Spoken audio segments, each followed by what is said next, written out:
Epidural injection को लगवाते वक्त एक बड़ी इंपॉर्टेंट चीज़ ख्याल में रखना कि आप इसकी सक्सेस को या फेलियर को जज कैसे करोगे कि सही लगा, सही रिजल्ट आया, नहीं आया।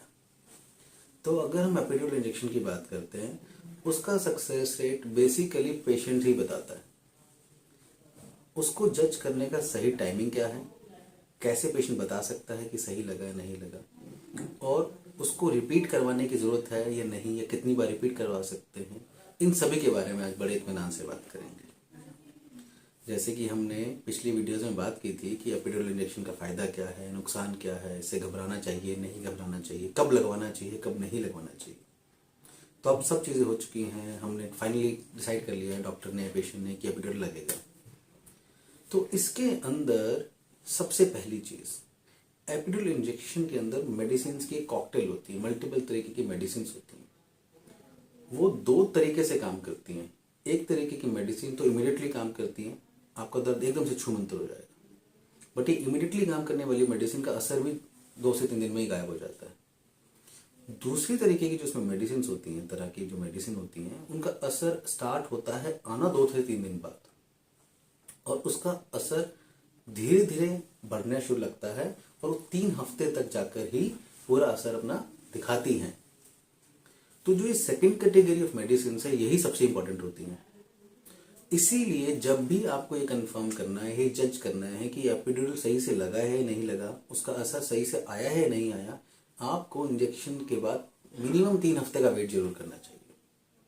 ठीक है, अब आपने 3 हफ्ते वेट कर लिया, तो अगर आप ओवरऑल 70% से ज़्यादा अच्छे हैं, आपका कमर दर्द, बैक पेन, चलना फिरना सब कुछ overall, then it is considered as a successful epidural injection.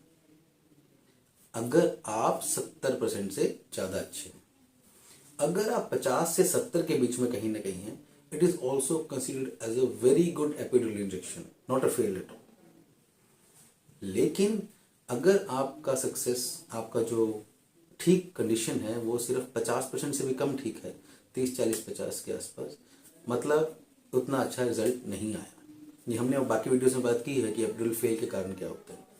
तो फ्रेंड्स, सिंपल शब्दों में बोला जाए, इंजेक्शन लगने के बाद 3 हफ्ते हो चुके हैं, और अब आपकी कंडीशन अगर 70% से ज़्यादा अच्छी है, इसको हम एक्सीलेंट रिजल्ट बोलते हैं।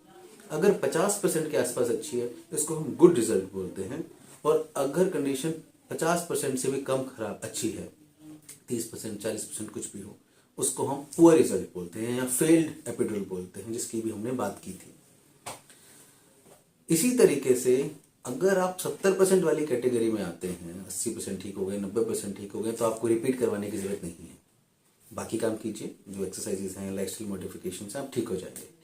अगर 50% वाली कैटेगरी में आते हैं, हो सकता है आपकी कंडीशन के हिसाब से हम आपको राय दें कि प्लीज एक रिपीट करवा लीजिए। Maximum 3 repetitions. 3 से ज्यादा एपिड्यूरल इंजेक्शन लगवाना ना ही तो समझदारी होती है, ना ही इंडिकेटेड है, ना ही साइंटिफिकली प्रूवन है। 3 से ज्यादा एपिड्यूरल इंजेक्शन लगवाने का मतलब है आप सिर्फ और सिर्फ अपनी कंडीशन को और खराब होने का वेट कर रहे हैं, चाहे वो किसी भी कारण से कर रहे हो, कि आप सर्जरी से डर रहे हैं या बिल्कुल ही नहीं करवाना चाहते, वो सब बातें अलग हैं।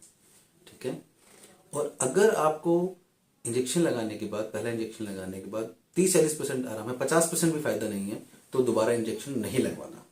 ठीक है, तो क्लियर हो जाता है। अगर आपका रिजल्ट 70% से ज्यादा अच्छा है, एपिड्यूरल इंजेक्शन की जरूरत नहीं दोबारा।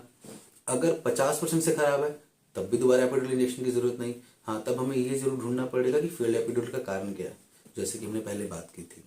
और अगर 50 से 70% के बीच में, आपको दोबारा लगवाना चाहिए, मैक्सिमम 3 बार, 3 से ज्यादा नहीं। 90% पेशेंट 2 में ही ठीक हो जाते हैं, तीसरे की जरूरत भी बहुत कम केसेस में पड़ती है। तो फ्रेंड्स, अगर आप बैक पेन, शाइटिका पेन जैसी कंडीशन से जूझ रहे हैं, ठीक नहीं हो रहे हैं, बिल्कुल हताश मत होइए। अभी फोन उठाइए, रिपोर्ट्स व्हाट्सएप कीजिए, क्वेरी व्हाट्सएप कीजिए, फ्री ऑनलाइन परामर्श पाइए, और 100% ठीक हो सकते हैं, ये बात मान के चलिए।